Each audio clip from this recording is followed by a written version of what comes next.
Christine Anderson, 35 here. 3 years ago, my grandfather left me his mountain cabin, my childhood safe haven. I poured my heart savings and weekends into restoring it, creating my perfect retreat. Then came that notification. A message in our family group chat from my cousin Perfect. Your mountain cabin is just sitting there. We are making it our summer home. Everyone loved the idea. Everyone except me.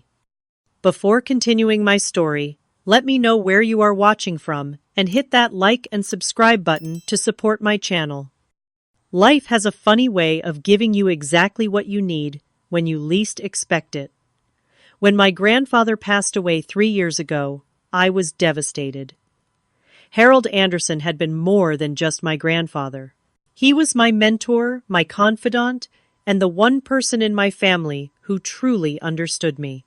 While my parents were always busy with their careers and social obligations, Grandpa Harold taught me about self-reliance, creative problem-solving, and finding joy in solitude.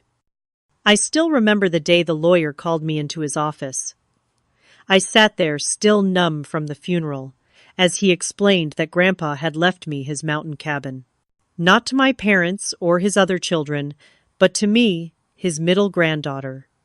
The cabin sat on 3 acres of land, nestled in the Blue Ridge Mountains, about 3 hours from my apartment in Charlotte.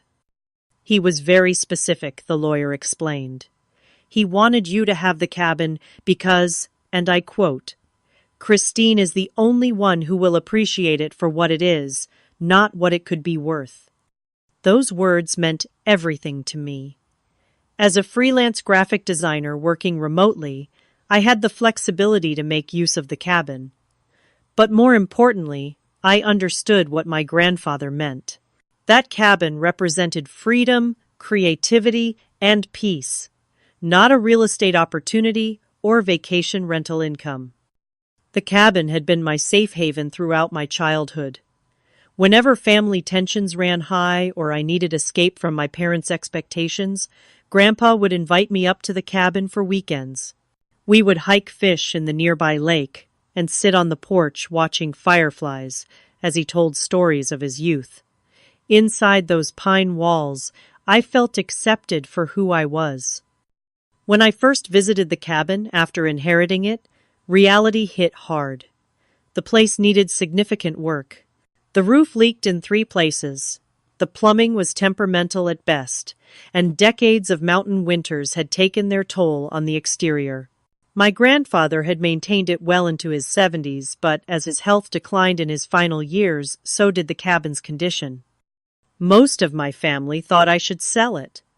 "It's a money pit," my mother warned. "You don't have the skills or resources to fix something like that," my father added. My cousin Allison suggested I sell it to her husband's real estate development company for a family discount, of course.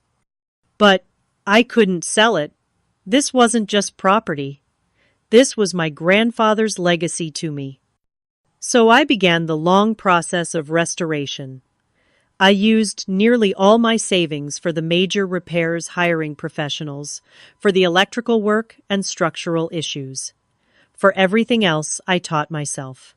I watched countless tutorial videos, consulted with hardware store employees, and made friends with local contractors who gave me advice. Every weekend for the first year, I drove those 3 hours to work on some aspect of the cabin. The transformation wasn't just about fixing what was broken. I was making the cabin mine while honoring my grandfather's memory. I kept his hand-carved bookshelf, but refreshed the finish. I preserved the Riverstone fireplace, but added efficient inserts. I updated the kitchen with modern appliances, but maintained the rustic charm of the wooden countertops he had installed decades ago. My family's interest in the cabin waxed and waned during this process. Initially, there were comments about how I was wasting my time and money. Then, as photos of my progress appeared on social media, there were suddenly offers to help that somehow always involved them using the cabin afterward. I politely declined. This was my project, my sanctuary. The relationship with my family had always been complicated. My parents, both successful corporate attorneys, raised me and my siblings with the expectation that we would always accommodate others, especially family. Family comes first was the mantra, but in practice, it often meant my boundaries came last. My cousins had a history of taking advantage of my generosity. Borrowed clothes that never returned, borrowed money that was never repaid, and the expectation that I would always be the one to adjust my plans to fit theirs. Growing up, I was labeled the selfish one whenever I attempted to establish any boundaries. Over time, I had created distance while maintaining minimal contact. Holiday gatherings, the occasional birthday celebration, and the family group chat were my concessions to keeping the peace. I had learned that giving my family too much information about my life inevitably led to unwanted opinions and interference. Last month, after hearing about some minor vandalism at a few properties in the area, I decided to invest in a comprehensive security system for the cabin. The company installed motion, activated cameras, a smart lock system, floodlights, and even a two-way communication system that allowed me to speak through exterior speakers. From my phone, I could monitor and control everything. The peace of mind was worth every penny. With the cabin finally restored and secured, I felt a sense of accomplishment unlike anything else in my life. My freelance business was successful, but there was something special about creating this space with my own hands.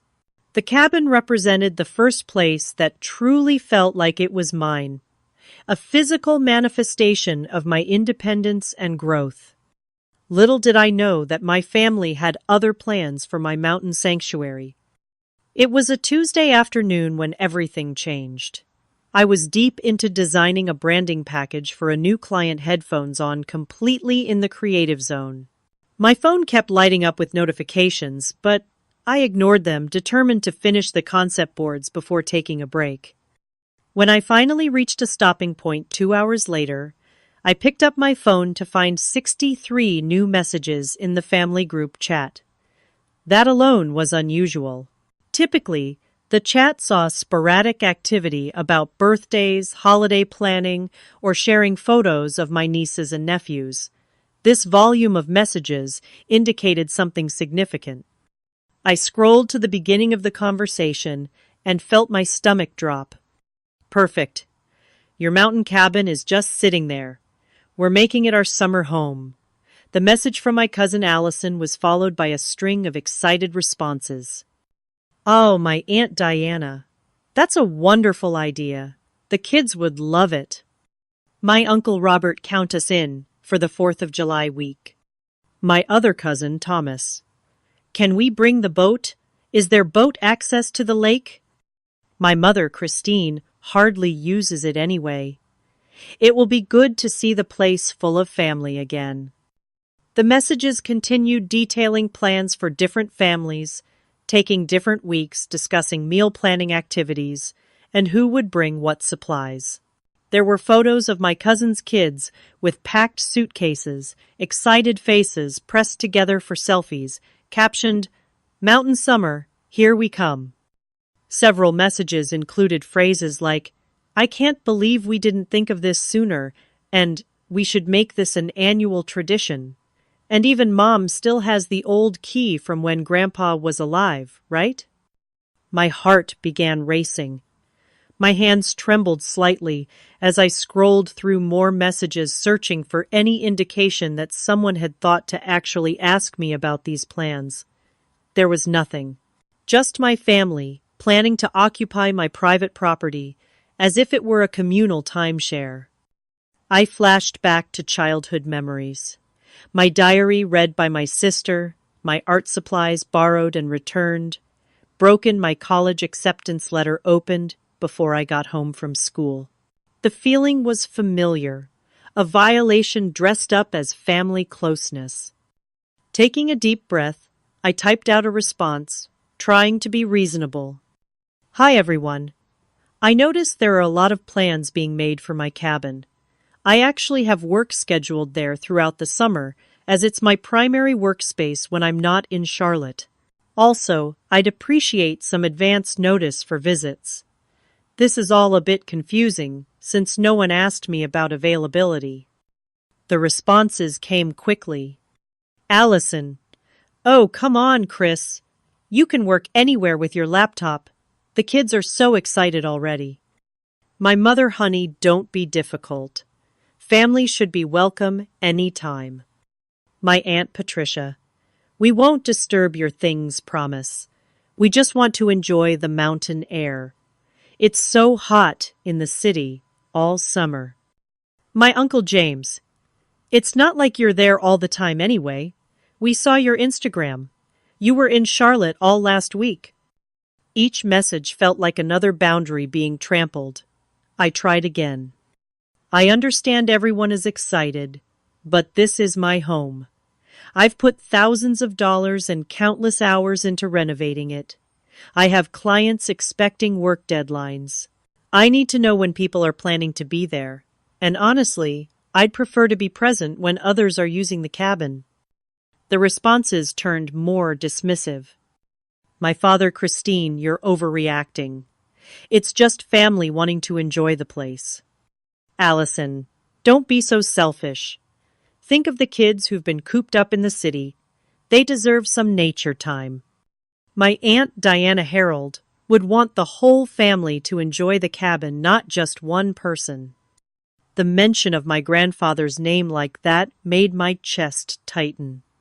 They were weaponizing his memory against me, twisting his intentions to serve their own convenience. As I was formulating a response that wouldn't involve telling my entire family exactly what I thought of their presumption, a final message from Allison appeared. We're leaving first thing tomorrow morning. 8-hour drive, so excited. Kids are already packed. Thomas and Melanie are meeting us there with their crew. Should be 6 adults and 7 kids total for the first week. Mom and Dad might drive up this weekend too. 8-hour drive. That didn't make sense. The cabin was only 3 hours from Charlotte, where most of my family lived. Then it clicked. Allison had moved to Atlanta last year. She was planning to drive 8 hours with her family tomorrow to my cabin without my permission. I stared at my phone in disbelief. This wasn't just poor boundaries. This was a planned invasion. My hands shaking, I called my mother. If anyone could talk sense into Allison, it would be her sister, my Aunt Diana. But I needed my mother's support first. Mom, I said, when she answered, this situation with the cabin is out of control. Allison is literally packing her car to drive to my property without my permission. There was a pause, then a sigh. Christine, it's just for the summer. I don't see why you're making such a fuss. Making a fuss, Mom, it's my property. Grandpa left it to me, not the whole family. Well, that was his choice, but family shares Christine. You've always been so territorial about your things. My heart sank as I realized my mother wasn't going to support me, she continued. Besides, it's not like you live there full time. It's a vacation home. And family should be welcome at family vacation homes. It's not a vacation home, I insisted. It's my second residence and my workplace. I've invested everything in restoring it. And it looks lovely from the photos. Everyone is excited to see what you've done with the place. The conversation went nowhere.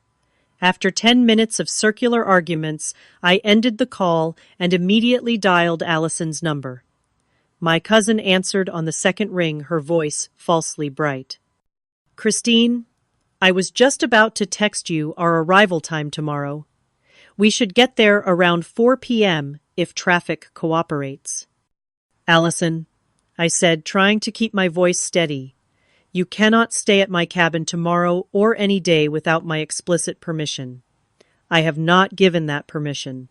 In fact, I'm telling you directly that the cabin is not available. Oh, come on, she laughed as if I were joking. It's family, we're not strangers breaking in. That's exactly what you'll be doing, I insisted. I have not given you permission to enter my property. Her tone changed, the false brightness replaced by something harder. Look, everyone's already taken time off work. The kids are packed. We've been planning this for weeks. Weeks. And in all those weeks, it never occurred to you to ask me first. I mentioned it to your mom, she said dismissively. She thought it was a great idea. My mother doesn't speak for me, and she doesn't own my cabin. God, you're being so dramatic. My kids are 8, 10, and 12. They've been talking about nothing else for days. Are you really going to disappoint children?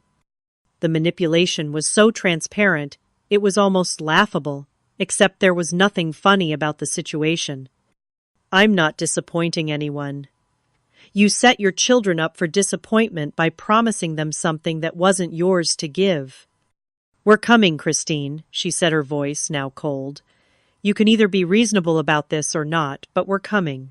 The whole family agrees this is a perfect solution for summer plans. Before I could respond, she hung up. Within minutes, my phone began buzzing with text messages from various family members. The coordinated pressure campaign had begun. From my Aunt Patricia. Your cousin tells me you're being difficult about the cabin. Remember how generous Harold always was with family. He would be so disappointed. From my Uncle Robert. Don't understand the problem. We just want to enjoy the mountains like we did when your grandfather was alive. Don't make this weird. From my cousin Thomas. My kids have been talking about fishing all week. Don't be the bad guy here. From my Uncle James. If it's about money, we can chip in for utilities. But family property should be for family. The messages kept coming, each one twisting the knife deeper. The recurring themes were clear. I was selfish, unreasonable, and betraying my grandfather's memory by not allowing my family free access to my property. Around 8 p.m., my Aunt Margaret called. As the oldest sibling in my mother's generation, she often positioned herself as the family mediator.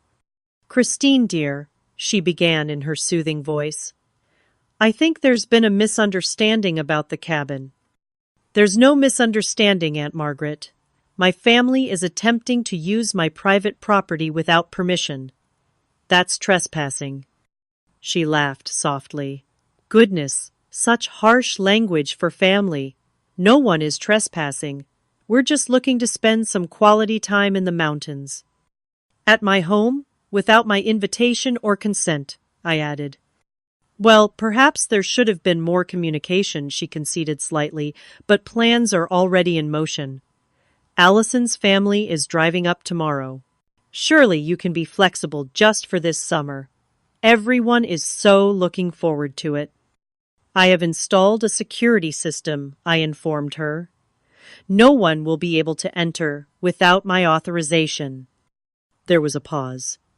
A security system. Don't you think that's a bit extreme for a family cabin? Harold never locked the doors in all the years he owned it. Things change. There's been vandalism in the area. Well, she said, her voice cooling, I think you're overreacting to the whole situation. No one is going to damage your precious cabin. It's family, for goodness sake. After more fruitless back and forth, I ended the call. As I scrolled through additional messages from family members, I noticed something disturbing. Several people had referenced specific features of the cabin they were looking forward to, using features they couldn't have known about unless someone had shared details. With growing horror, I realized they had been passing around the address and information about my private residence. I sent a message to the family group. I want to be absolutely clear.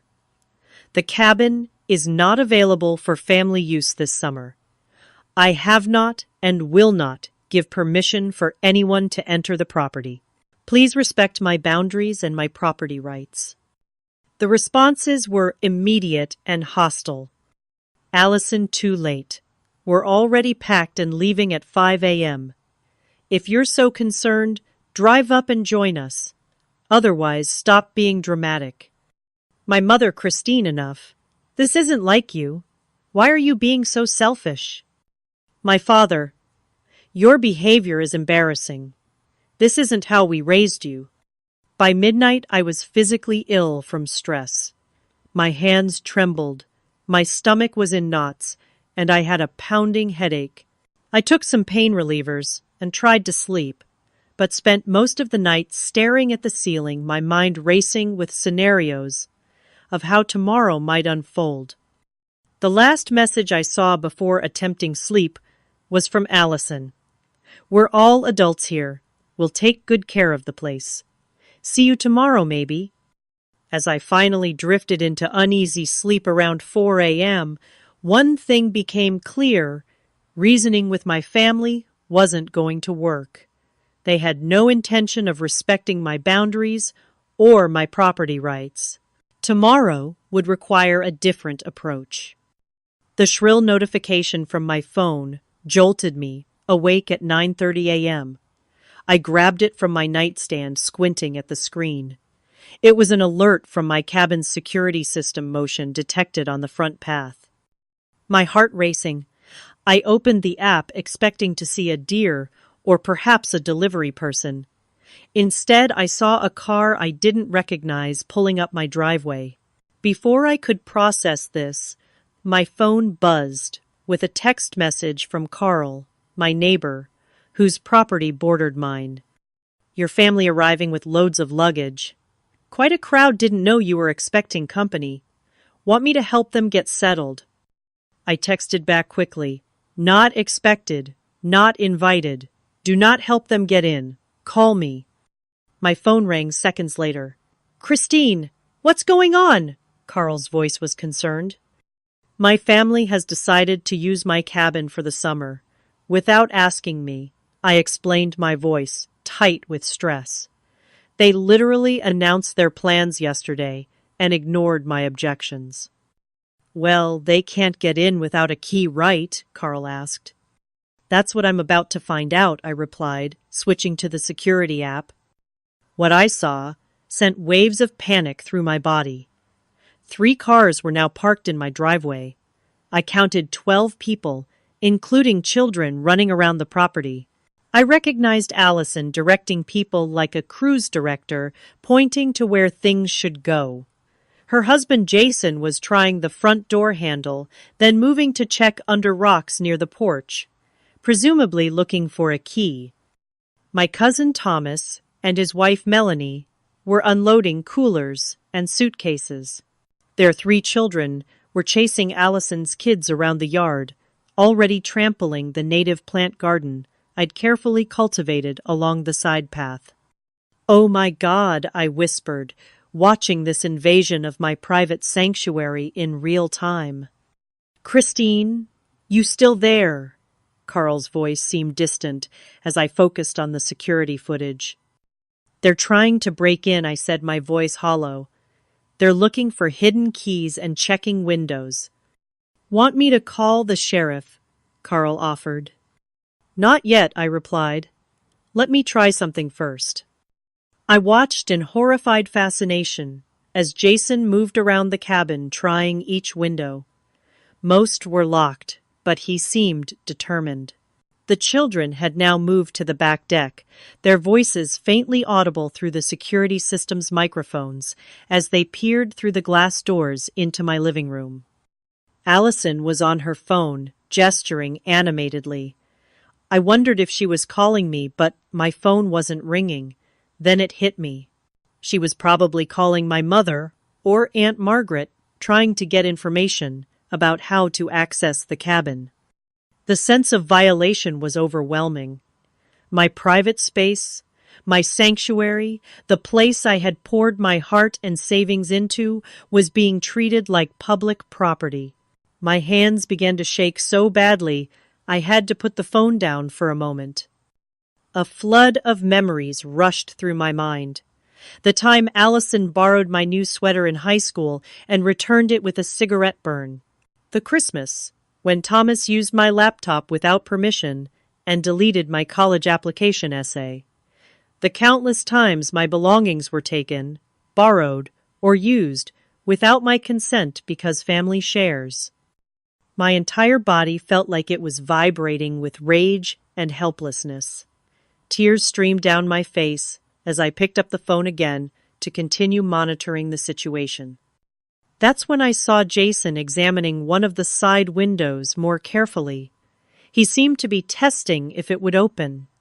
Then he reached into his pocket and pulled out what looked like a small tool.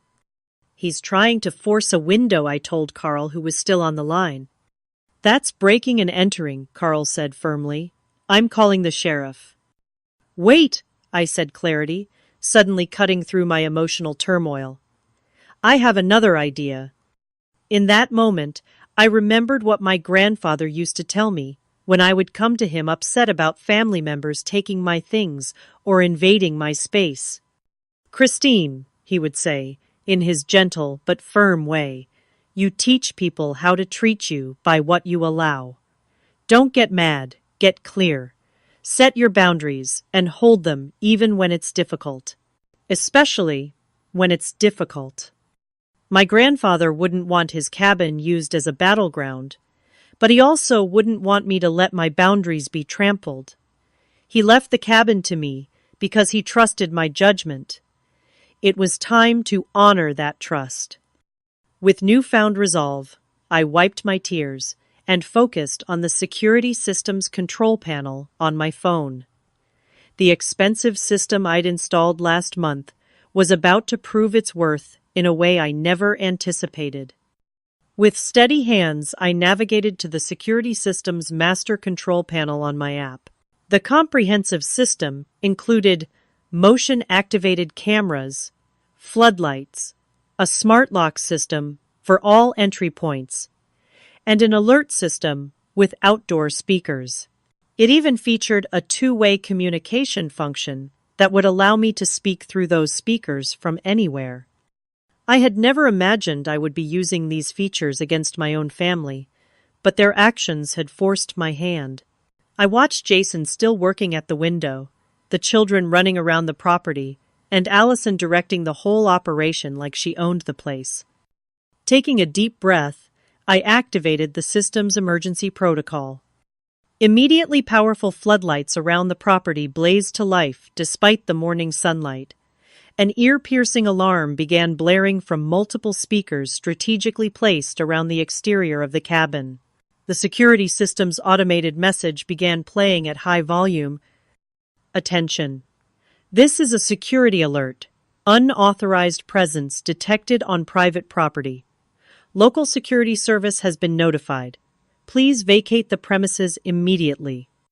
Through the cameras, I watched the chaos unfold. The children froze. Then several began crying, covering their ears against the piercing alarm. The adults spun around looking for the source of the noise. Jason jumped back from the window he'd been attempting to force, nearly falling off the small garden wall he'd been standing on. Allison stood in the center of the driveway, her mouth open in shock, looking up at the nearest speaker. Thomas grabbed his youngest child and pulled her close, scanning the property with wide eyes. Melanie and the other adults began shepherding the children toward the cars. Several neighbors, including Carl, had emerged from their cabins to investigate the commotion. I could see them standing at the edge of my property, watching the scene unfold. It was time to make my presence known.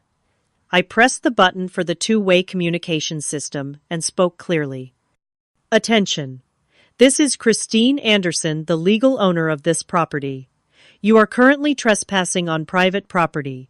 I have not given permission for anyone to enter or use this cabin. You need to leave immediately." The effect was immediate. Everyone froze, looking up at the speakers in disbelief. Allison recovered first, her face contorting with anger as she scanned the property, presumably looking for cameras. "Christine, turn this off right now," she shouted. "You're scaring the children." I continued through the speaker system, my voice calm but firm. "A security service has been dispatched and will arrive shortly. I have video evidence of attempted forced entry, which is a criminal offense. Please, Return to your vehicles and leave the property immediately. Jason approached one of the cameras, his face inches from the lens. This is ridiculous. We're family, not criminals. Turn this system off right now.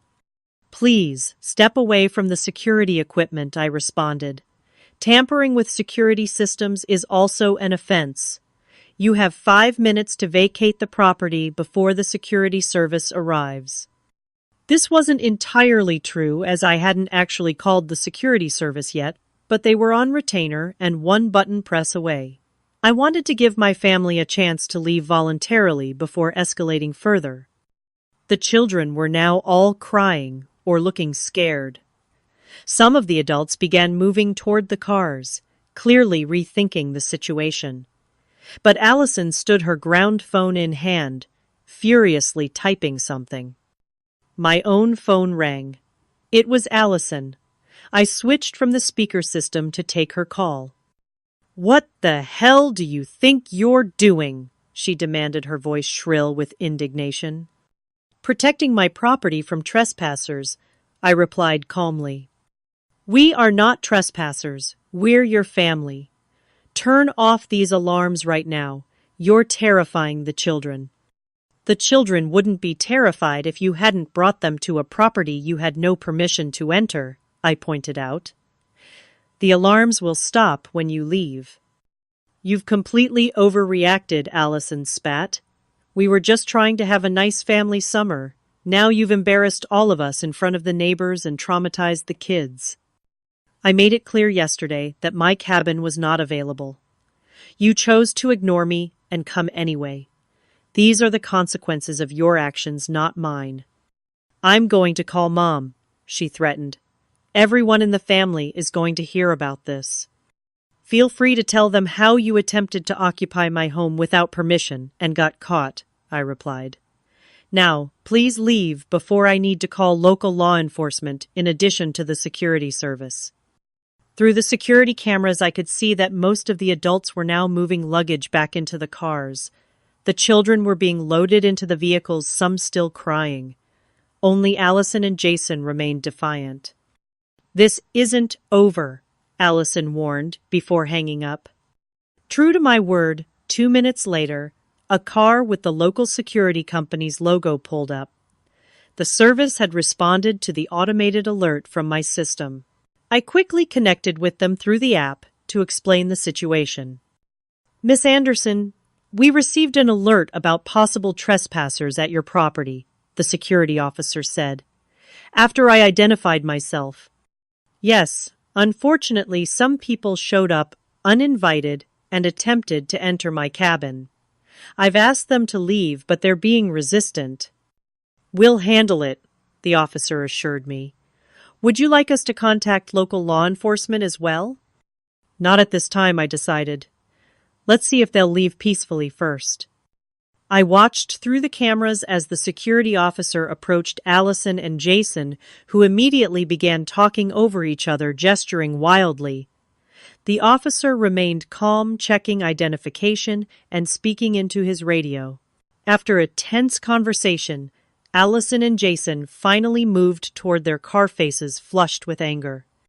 Within 15 minutes of the alarm, first sounding, all 3 cars were packed up.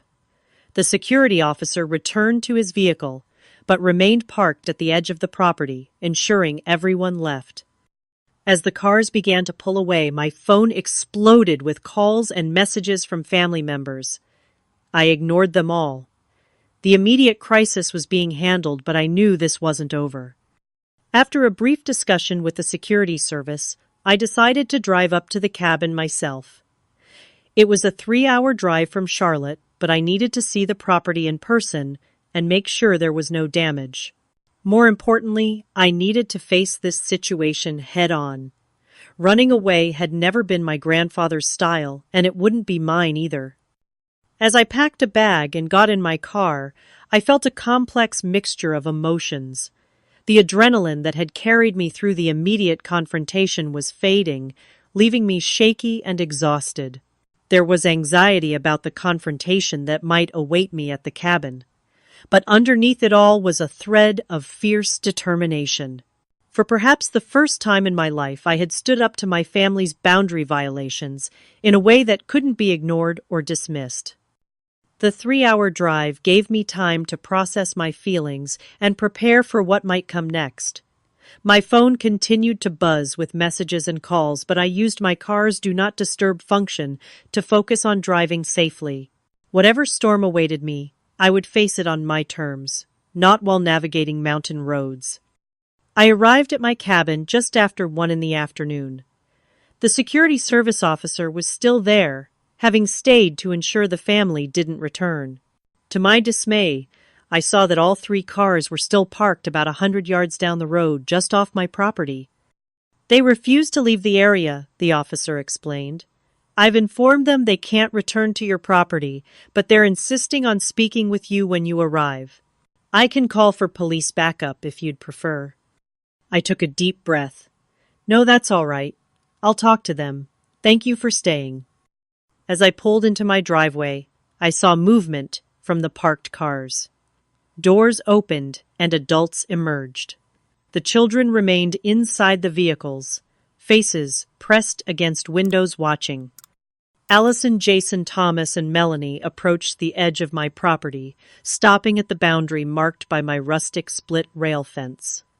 Their expressions ranged from angry to uncomfortable to outright hostile. The security officer stood nearby as I exited my car and walked toward the group. The tension in the air was palpable. Christine Allison began immediately, her voice tight with restrained fury. I can't believe you would embarrass us like this.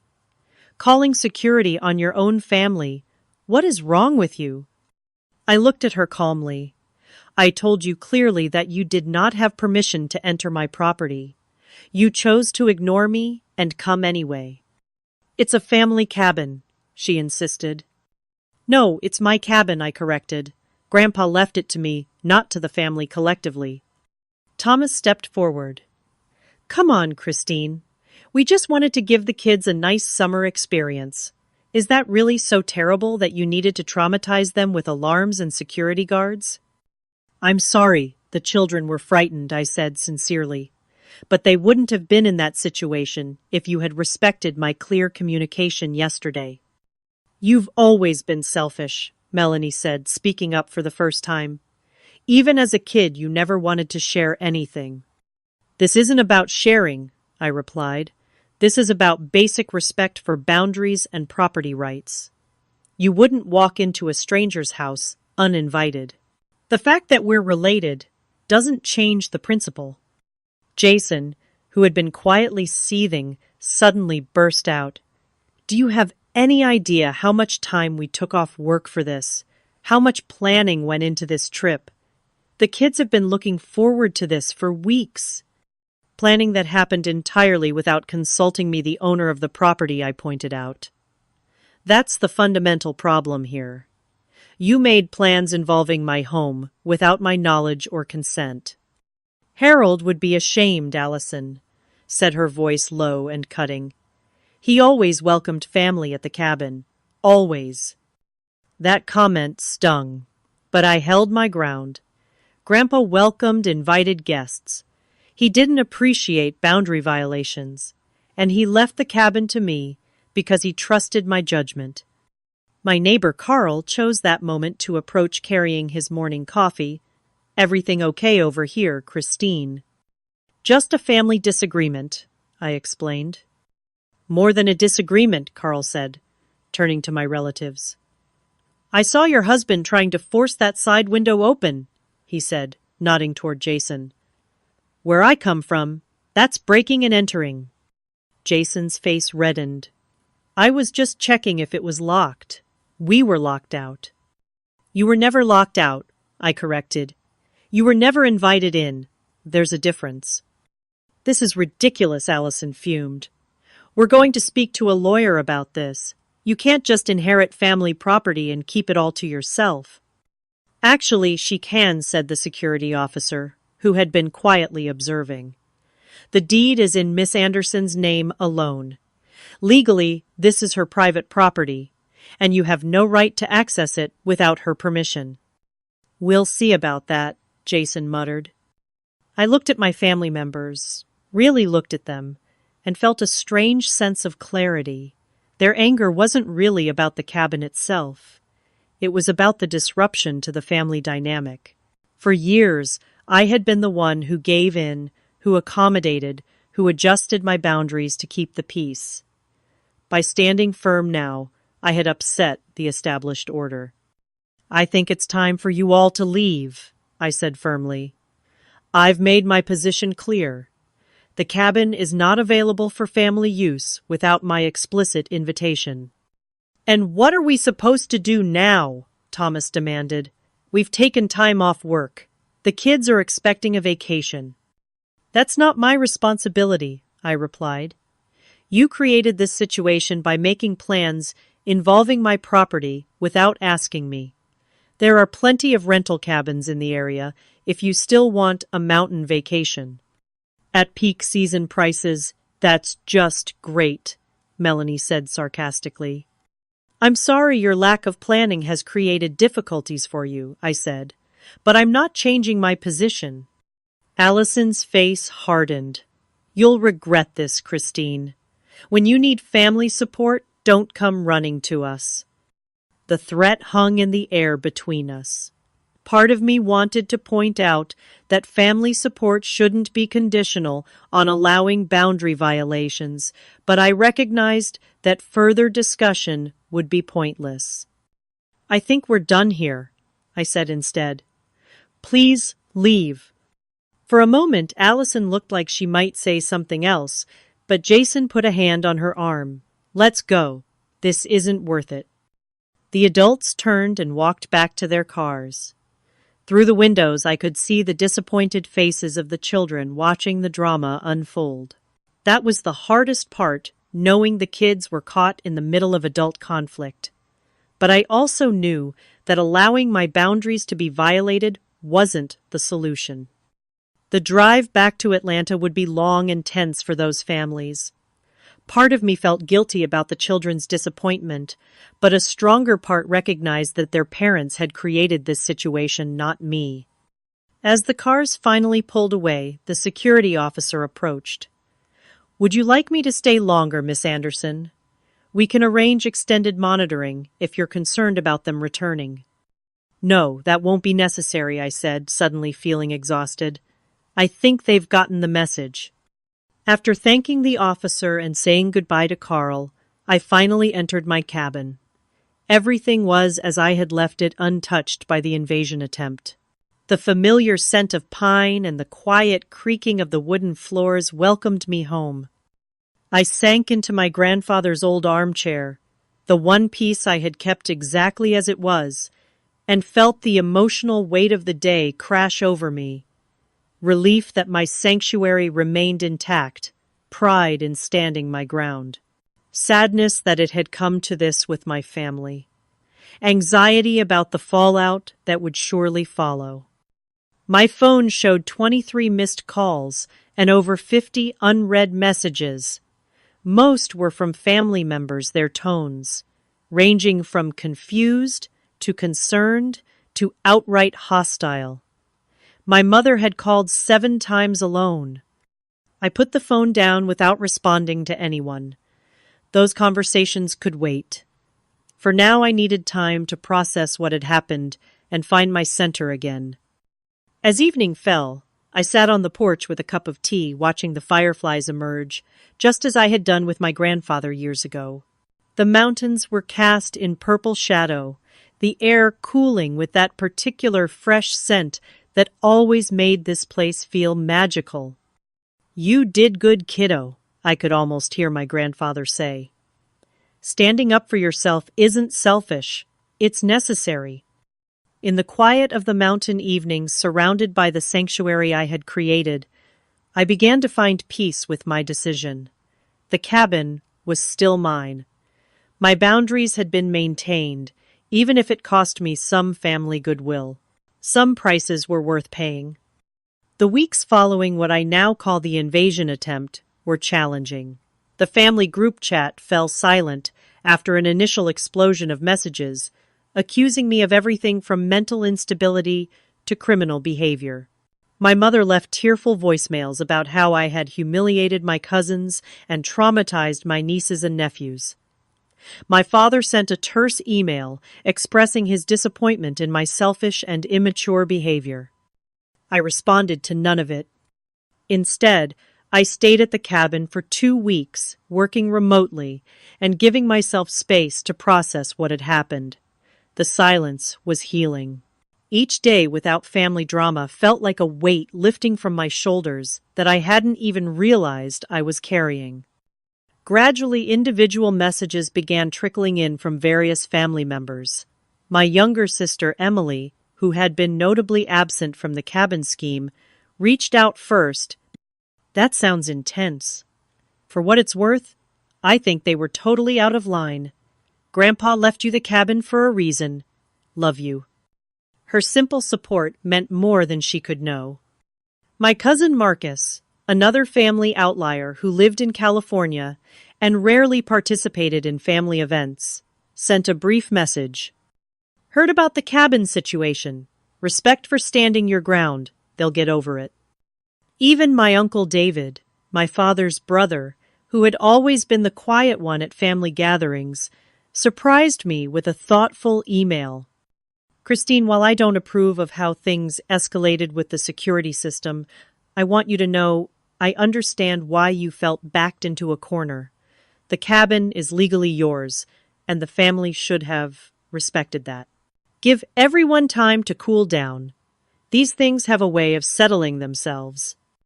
These small gestures of understanding helped, but they couldn't erase the larger pattern of boundary violations that had characterized my family relationships for years. After returning to Charlotte, I made an appointment with a therapist who specialized in family dynamics. Dr. Lawson helped me see the patterns more clearly. What you're describing is a family system that doesn't respect individual boundaries, she explained in our second session. Your grandfather seems to have recognized this dynamic, which may be why he left you the cabin directly rather than making it family property. Everyone keeps saying I'm selfish for not sharing, I told her. There's a difference between generosity and allowing yourself to be taken advantage of, she replied. Healthy relationships require mutual respect. From what you've described, your family expects you to accommodate their wishes without extending the same consideration to you. Over the following months, Dr. Lawson helped me develop strategies for maintaining boundaries without unnecessary conflict. We worked through my feelings of guilt and the deep-seated belief that standing up for myself was somehow wrong or selfish. During this time, I also discovered an online community of people with similar experiences. Through a forum dedicated to family relationship challenges, I shared my story anonymously and received an outpouring of support and understanding. My siblings tried to claim our father's house after he left it to me, one user wrote. Standing firm was the hardest thing I've ever done, but it was the right decision. 3 years later, 2 of them have actually apologized. Another person shared, family entitlement is real. You're not crazy for wanting control over your own property. The fact that they attempted to enter without permission says everything about the dynamic. Reading these stories from strangers who understood exactly what I was experiencing provided validation I hadn't realized I needed. I wasn't alone in this struggle, and I wasn't wrong to protect what was mine. As summer turned to fall, I continued my healing process by reclaiming my relationship with the cabin itself. I completed several renovation projects. I had been planning painting the kitchen cabinets, a cheerful blue that my grandfather would have called impractical but pretty. I replaced the old deck furniture with pieces I had carefully selected to reflect my own taste rather than maintaining the status quo. Each change, no matter how small, felt like a declaration. This is mine, not the family's. Mine to change mine, to preserve mine to share, only when and with whom I choose. The isolation I had initially feared after the confrontation never fully materialized. Instead, I found myself developing genuine friendships with my cabin neighbors. Carl and his wife Diane invited me for dinner, introducing me to other nearby property owners who respected boundaries and understood the concept of invitation. "We've all had family members who think our vacation homes are their vacation homes," laughed Joanna, who owned a cabin about a mile away. "That's why most of us don't share our door codes anymore." These new connections were refreshing. Unlike my family relationships, they were built on mutual respect and genuine interest rather than obligation and history. When I invited a small group over for a cookout on my new deck, the joy of hosting on my own terms was revelatory. These people were there because I wanted them to be, and they had accepted because they wanted to come. No manipulation, no guilt, no expectations beyond a pleasant evening. The contrast with my family's entitled approach couldn't have been starker. By Thanksgiving, the family tensions had cooled somewhat. My mother called to discuss holiday plans without mentioning the cabin incident directly. I kept the conversation pleasant, but non-committal, applying the techniques Dr. Lawson and I had practiced. I agreed to attend the family dinner, but made it clear I would be staying at a hotel, not at my parents' house as usual. "That seems unnecessary," my mother commented. "We have plenty of room." "I prefer having my own space," I replied, simply offering no further explanation or apology. The slight pause before she accepted my decision felt like progress. The holiday itself was awkward, but manageable. Allison and her family had chosen to spend Thanksgiving with her husband's relatives, which simplified things considerably. There were a few pointed comments and significant looks exchanged, but no direct confrontation. I left early, returning to my hotel room with a sense of accomplishment, rather than the emotional exhaustion these gatherings usually produced. As winter settled over the mountains, I spent Christmas at the cabin, inviting only Emily and her boyfriend to join me. The quiet celebration free from family drama and expectations was the most peaceful holiday I could remember. We hiked in the snow-cooked elaborate meals together and talked openly about family patterns without the pressure of the entire clan's presence. "You know," Emily said on their last evening, as we sat by the fireplace, "I used to think you were overreacting about how the family treats you, but seeing how much happier you are now, standing up for yourself, I get it, and I'm kind of inspired by it." Her words meant everything to me. By spring, the cabin had fully become my sanctuary again. The security system remained in place, but it no longer represented fear or defensiveness. Instead, it symbolized my right to protect what was mine, to establish and maintain healthy boundaries. Some family relationships had changed, perhaps permanently. Allison still maintained a chilly distance. My parents had accepted my boundaries, but clearly didn't understand them. Others, like Emily and Uncle David, had grown closer through their support. I had learned that healthy boundaries sometimes meant losing relationships that were built on unhealthy dynamics. While that loss carried its own grief, it made room for connections based on mutual respect and genuine caring. On a warm evening in early May, almost a year after the confrontation, I sat on my grandfather's porch, sipping tea from one of his old mugs. The mountains were vibrant, with spring growth birds calling to each other in the twilight. I thought about how much had changed not just in the cabin, but in me. My grandfather had given me more than property. He had given me the opportunity to learn my own worth, to stand firm in the face of pressure, to create a life based on self-respect rather than accommodation. The cabin was the catalyst, but the real transformation had happened within me. "Thank you," I whispered to the evening air, certain that somehow, somewhere he understood. The peace I felt in that moment was hard-won, but complete. I had protected what mattered to me, not just the physical space of the cabin, but my right to set boundaries and have them respected. The relationships that remained in my life were healthier for it, and I was stronger. As night fell over the mountains, I made a silent promise to myself and to my grandfather's memory. I would continue to honor both the cabin and myself by maintaining those boundaries not with anger or defensiveness, but with the quiet confidence of someone who knows her own worth. Have you ever had to stand up to family members who didn't respect your boundaries? Share your experience in the comments below.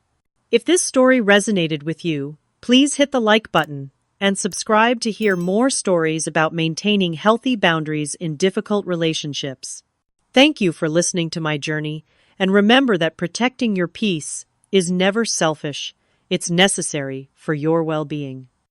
I hope you find the courage to stand firm in your own life, just as my grandfather always taught me.